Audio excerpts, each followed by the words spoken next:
आमंत्रित करना चाहते हैं बहुजन मुक्ति पार्टी के जिला अध्यक्ष मान्यवर तापस बावरी जी। मान्यवर तापस बावरी जी, आज बामसेब का पश्चिम बर्धमान का जिला अधिवेशन हो रहा है, आप अपना वक्तव्य रखें। तापस बावरी जी।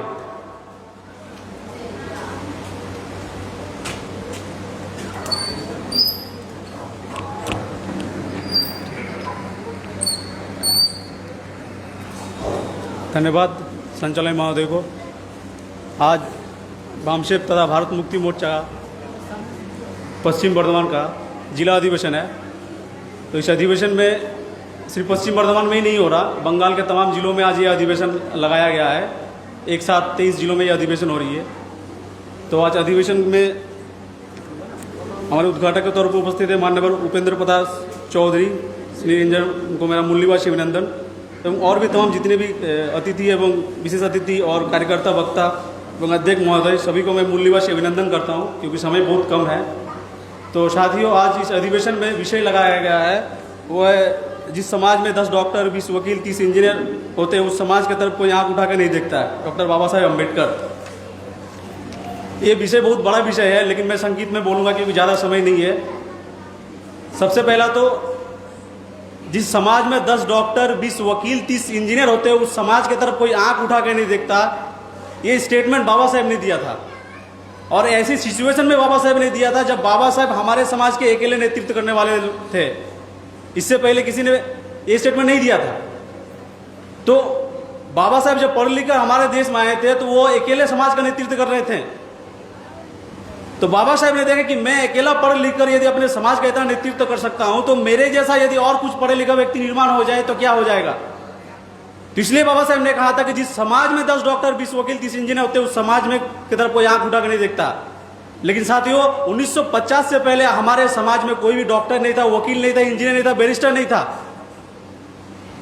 यानी 50 से पहले हमारे समाज में शिक्षित वर्ग ही नहीं थे।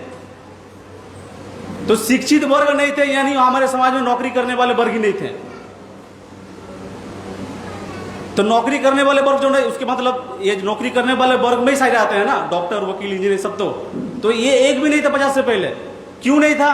क्योंकि 50 से पहले हम लोगों को पढ़ने का अधिकार ही नहीं था। 50 से पहले हम लोगों को नौकरी करने का अधिकार ही नहीं था। तो बाबा साहेब ने ये स्पीच इसलिए दिया था ताकि हमारे समाज में भी कुछ बुद्धिजीवी वर्ग निर्माण हो। तो 1950 के बाद हमारे समाज में ये डॉक्टर, वकील, इंजीनियर निर्माण हुए।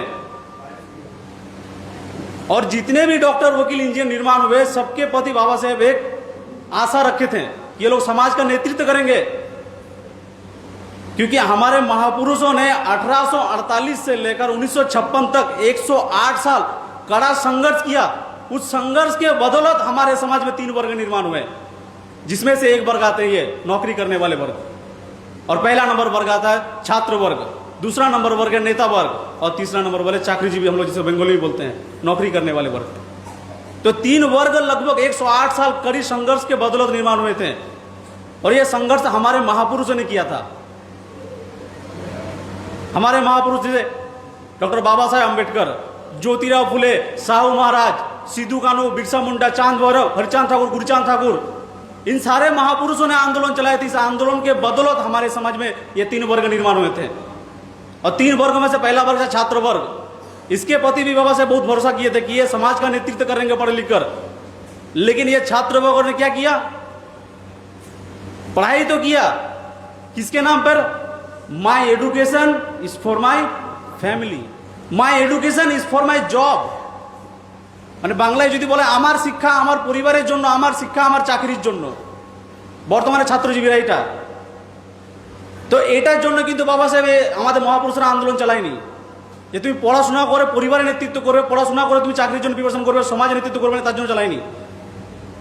তো সে বর্তমানে শিক্ষিত বর্গ যুবরা হচ্ছে মিসগাইড, মিসাইল।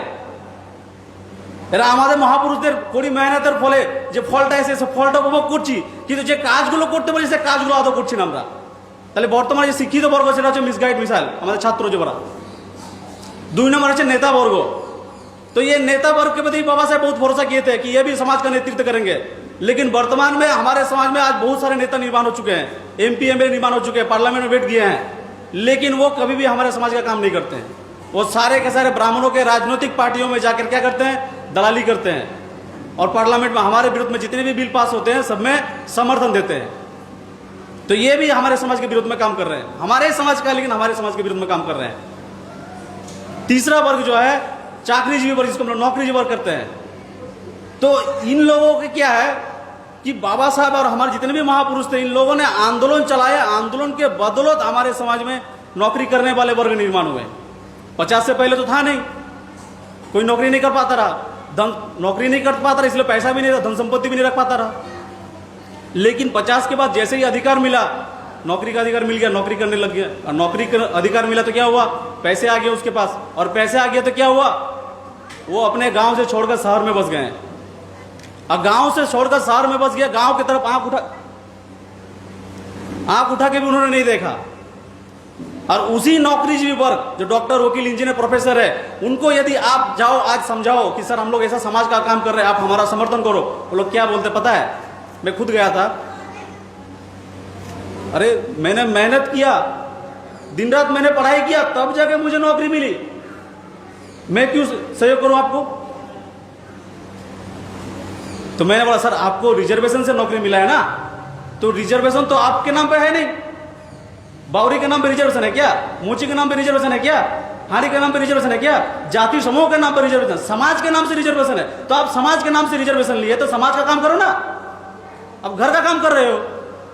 तो वो कहता नहीं मैं तो रिजर्वेशन से नौकरी में नहीं लिया हूं,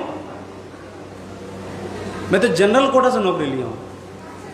तो मैंने कहा सर आप जनरल कोटा से नौकरी ले हो, आपको नौकरी मिल गई, आपको पापा को नौकरी क्यों नहीं मिला? उसको भी तो मिलना चाहिए था ना। बोला अरे वो तो पढ़ा लिखा ही नहीं है, उसको तो पढ़ने का अधिकार ही नहीं था। तो किसने नहीं दिया था पढ़ने का अधिकार? ब्राह्मणों ने नहीं दिया था। अच्छा इसका मतलब आप बहुत चालाक हो, आप लायक हो, इसलिए आपको नौकरी मिल गया। आपका पापा नालायक था क्या, उसको चपरासी का नौकरी नहीं मिला?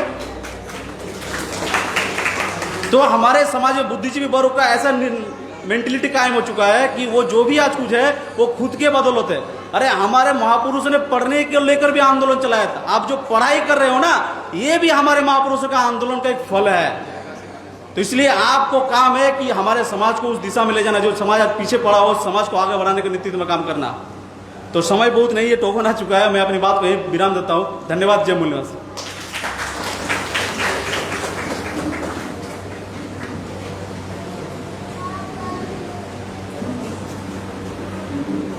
धन्यवाद मान्यवर तापस बावरी, बहुजन मुक्ति पार्टी